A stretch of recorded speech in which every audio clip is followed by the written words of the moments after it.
अस्सलाम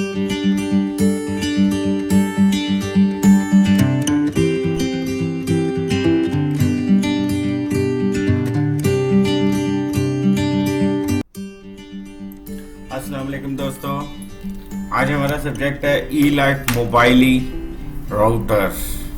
तो आज मैं आपको बताऊंगा कि ई लाइफ मोबाइली राउटर में कैसे सेटअप करना है उसको, उसका वाईफाई कैसे चेंज करना है, उसका SSID कैसे चेंज करना है।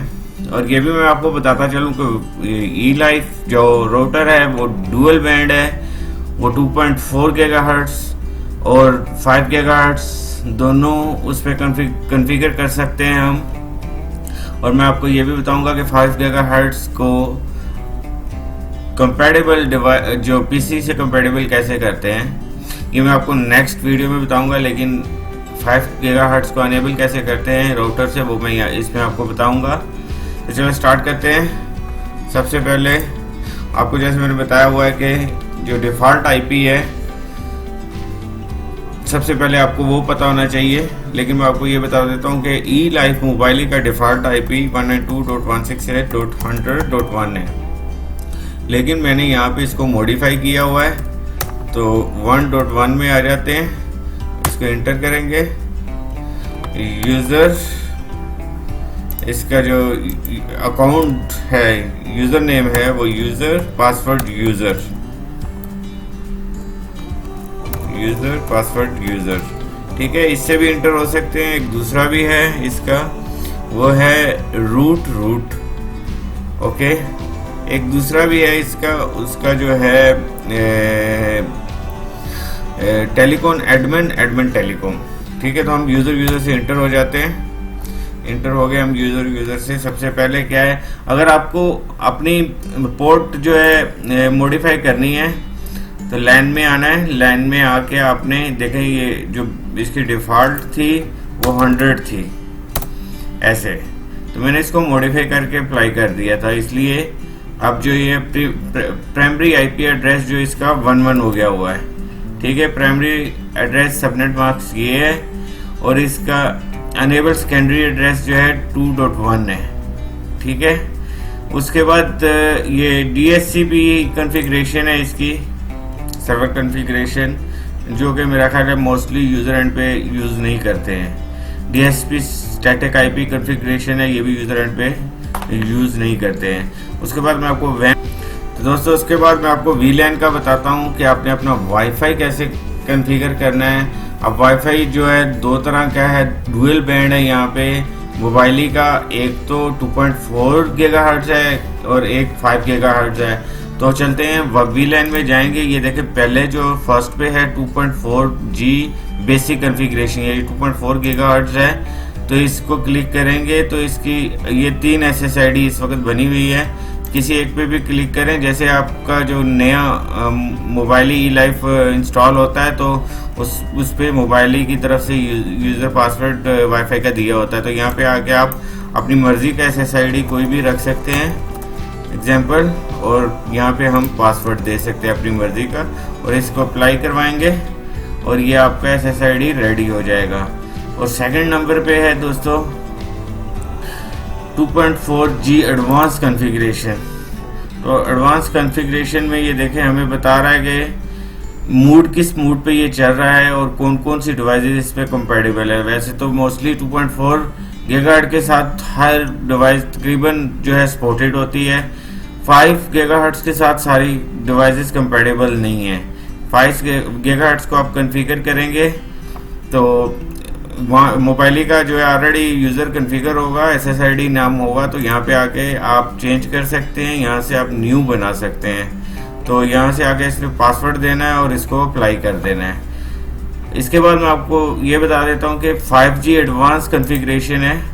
इसमें आएंगे तो ये देखें, ये इसका मूड बता रहा है कि 802.11a/n/AC मीन्स के ये तो हमारा स्टैंडर्ड जो है फ्रीक्वेंसी है जो इसका वाईफाई का है।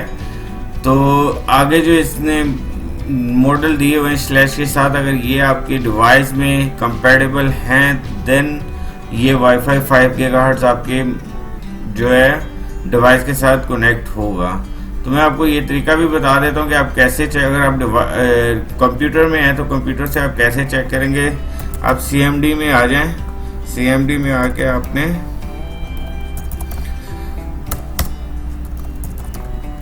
आपने रूट पे जाना है, CD विंडोज सिस्टम 32, ये आपने CMD में जाके फिर करना है। उसके बाद आपने नेट SHVLAN शो ड्राइवर, ये आपने इंटर कर देना है। ठीक है, मैं आपको बड़ा करके इसको दिखा देता हूँ। ये देखें, सबसे पहले आपको बता देगा कि आपका ये जो वाईफाई अडाप्टर कौन सा लगा हुआ है। ये देखें, BCM 43142.802.11 BG वाईफाई अडाप्टर, ये मेरा वाईफाई अडाप्टर चल रहा है। और ये देखें, रेडियो टाइप सपोर्टेड, ये देखें, मैं आपको दिखा देता हूँ। ये 802.11n, ये देखें 802.11n है इसमें। ठीक है, मेरे पास n है, इसका मतलब है ये मेरा PC 5 GHz को सपोर्ट करेगा। ठीक है, तो हम इसको कॉन्फ़िगर कर लेंगे। ये आपका जो 5 GHz है वो GHz आपका वाईफाई कॉन्फ़िगर हो गया है।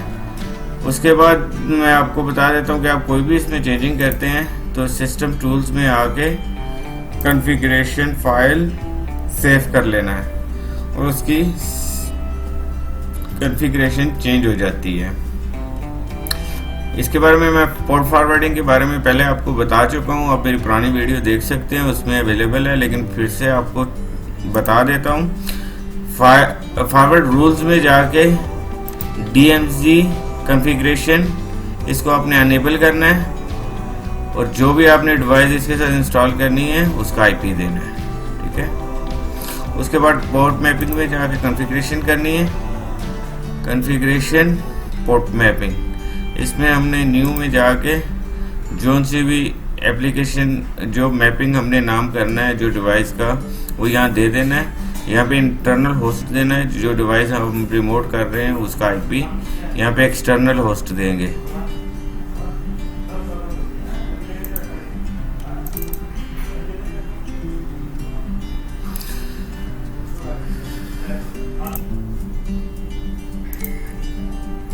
तो ये पोर्ट मैपिंग कॉन्फ़िगरेशन में आना है अपने पोर्ट कॉन्फ़िगरेशन में आके मैपिंग नेम, जो भी डिवाइस या जो भी एप्लीकेशन आप इस पे करना चाह रहे हैं उसका नाम दे दें।